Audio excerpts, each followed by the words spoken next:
Hello everyone, good morning, मैं Praveen Sharma. Welcome back to my channel. आज हमारा टॉपिक है बच्चों के लिए लिखने की रणनीतियाँ। Studies of writing for children. इस बात की ओर हमें विशेष ध्यान देना चाहिए कि बालकों को लिखना सिखाने में मनोवैज्ञानिक पद्धति का प्रयोग किया जाए। प्रायः स्कूलों में या पाठशालाओं में बालकों से पहले वर्णमाला के अक्षर लिखवाए जाते हैं, फिर शब्द और उसके पश्चात वाक्य लिखवाए जाते हैं। मनोवैज्ञानिक मतानुसार ये प्रणाली दोषपूर्ण है और इससे बालक को कठिनाई और यानी कि असुविधा महसूस होती है। बालक जब पाठशाला में जाता है तो उसे छोटे छोटे वाक्यों में बोलना आता है, यानी कि उसे संयुक्त वाक्य बनाने नहीं आते हैं। वर्णमाला के भिन्न भिन्न अक्षर उसके लिए निरर्थक और सारहीन होते हैं। उनका अपने में कोई अर्थ नहीं होता।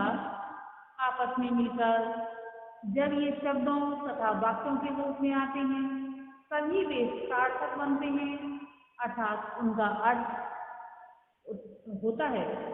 अतः शिक्षा शास्त्रियों ने इस विषय में जो प्रयोग किए हैं उनके आधार पर बालकों को पहले सार्थक शब्द अथवा वाक्य ही सिखाए जाने चाहिए।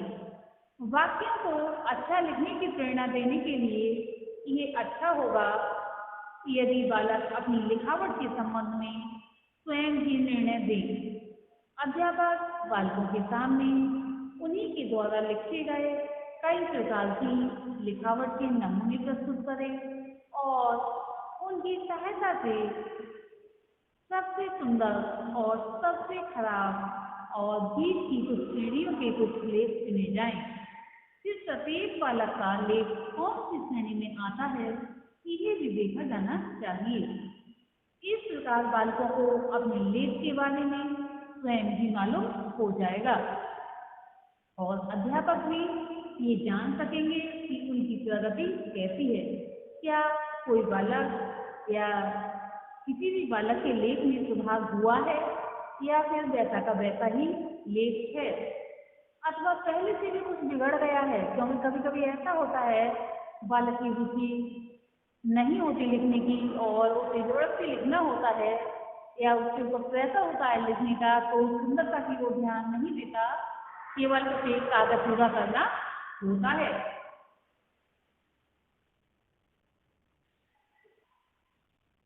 इससे बालकों को अपना लेख और सुंदर बनाने की प्रेरणा मिलेगी और अध्यापक भी उन बालकों के संबंध में अनुसंधान कर सकेगा जिनके लिखने में कोई सुधार नहीं हुआ है अथवा जो पहले से ही खराब लिखने लग गए हैं, उनमें भी सुधार की संभावना की जा सकती है।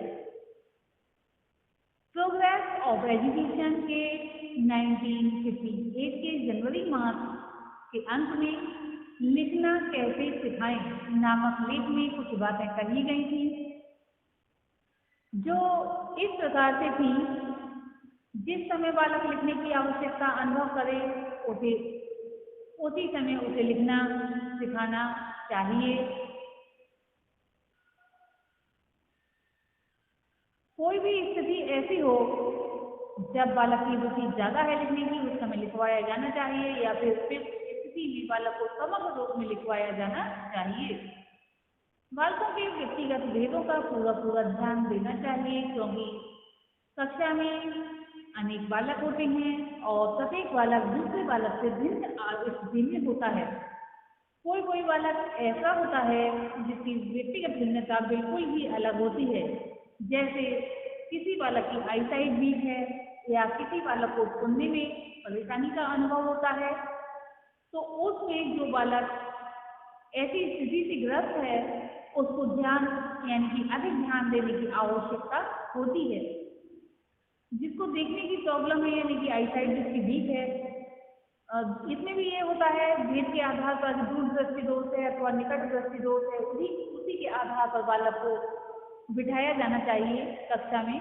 जो भी बेंच या जो भी बैठने की चेयर वगैरह होती हैं उसी दूरी पर बिठाया जाना चाहिए जिससे कि अगर श्यामपट्ट से सिखाया जा रहा है तो बालक ठीक से देख सके। उनकी रुचि को ध्यान में रखकर ही उनसे लिखवाया जाना चाहिए। सरल से कठिन की ओर इस सूत्र का पालन किया जाना चाहिए। इस बात का ध्यान रखा जाए कि बालक से जो अक्षर, शब्द या वाक्य लिखवाया जा रहा है उसे ये पहचानता है और उसे पढ़ सकता है। अब इसी के साथ साथ हम देखेंगे कुछ रणनीतियाँ, जैसे कि नोट्स लेना, सारांश लेखन। तो सबसे पहले हम देखेंगे नोट टेकिंग, नोट्स लेना। जब बालक जो है अक्षरों को पहचान जाते हैं, लिख सकते हैं, पढ़ सकते हैं, वो समय उन्हें नोट्स लेने पड़ते हैं, जिससे कि डिटेल में बाद में भी पढ़ सकें। या जो पढ़ाया जा रहा है उसके बाद लगातार जो है स्टडी चल रही है तो उसमें अगर नोट्स ले लेंगे तो उनको ध्यान रहता है और बाद में रिवीजन भी कर सकते हैं। तो नोट टेकिंग के विषय में हम बताएंगे कि भाषा सीखना आदत डालना है। प्रसिद्ध भाषा विशेषज्ञ टॉमस हरोल के अनुसार भाषा सीखना आदत डालने की प्रक्रिया है। भाषा निरंतर अभ्यास से आती है। सुनने, पढ़ने व लिखने का जितना अधिक अभ्यास छात्रों को होगा उतना ही अधिक उसको भाषा का ज्ञान भी होगा। प्राथमिक स्तर पर प्रथम कक्षा में प्रवेश लेने से पहले बालक चारों भाषाई कौशलों का कुछ न कुछ ज्ञान रखते हैं। जिन वस्तुओं अथवा विषयों में बालक की रुचि हो उनके संबंध में बातचीत करते हुए देखे जाते हैं। अतः साधन में उन्हें स्वाभाविक रूप से अपने विचारों को प्रकट करने का अवसर मिलता है। मौखिक काव्य और बोलना सिखाना ही लिखने सिखाने के सर्वोत्तम साधन है।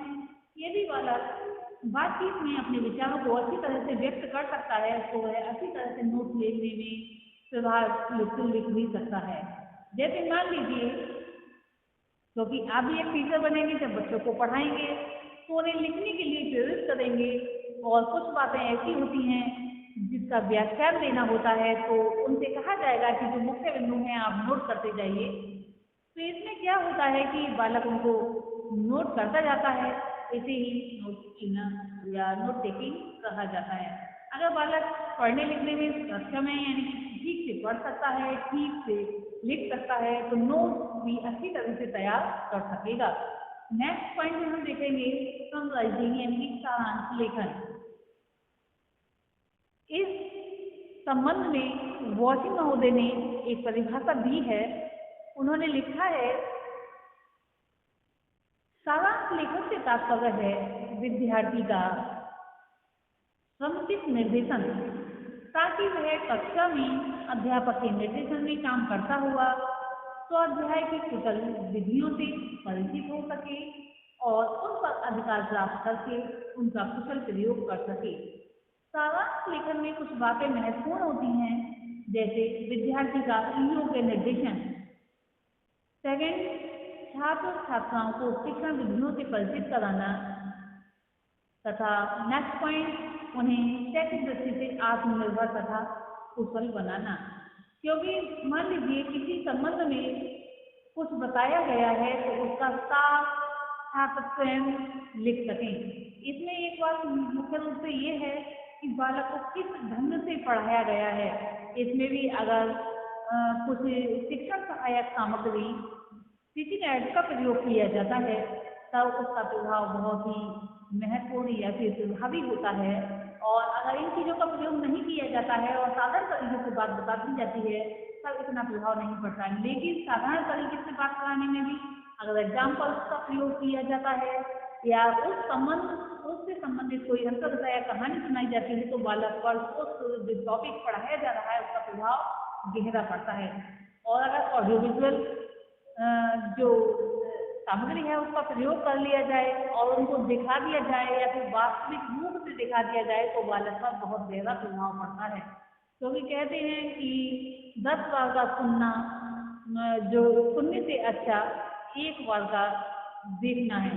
तो देख कर बालक पूरी तरह से महसूस कर लेता है और जब कोई व्यवहारिक रूप में कार्य करता है तो उसे विशेष रूप से महसूस कर लेता है। लेकिन ये हिंदी है तो इसमें उसका वातावरण, जैसे कोई कहानी है, कथा है या दोहा चौपाई है तो उस तरीके से सुनाना चाहिए, उससे संबंधित एग्जाम्पल्स भी दे देना चाहिए।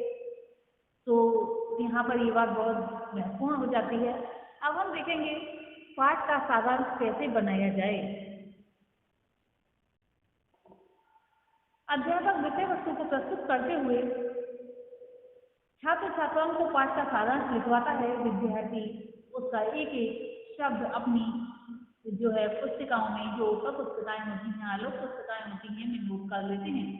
जब अलग सारांश को लिख लेते हैं और अपनी कॉपियों को जो है रख देते हैं, उस समय अध्यापक सारांश का स्पष्टीकरण भी करता है और उसका पूरा ब्यौरा दिया जाता है।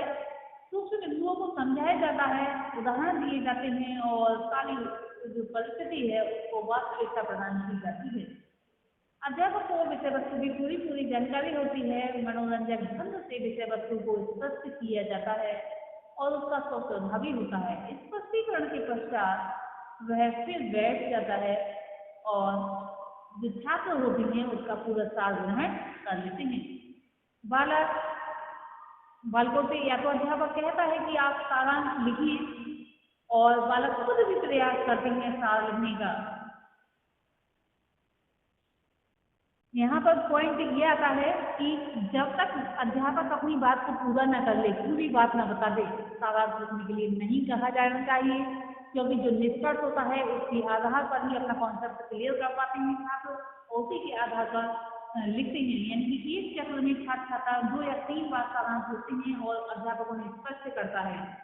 ये पहले दिन का कार्य हुआ। आगामी दिन चक्र के प्रथम भाग में प्रश्न पूछे जाते हैं। प्रत्येक विद्यार्थी जो है बुलाने पर अध्यापक की पास में आता है या अपने जहाँ पर उसे खड़ा होने के लिए कहा जाता है, कक्षा में अपनी जो पुस्तिका है अध्यापक को देता है और जो है अध्यापक उसको देखते हैं, उसका निरीक्षण करते हैं।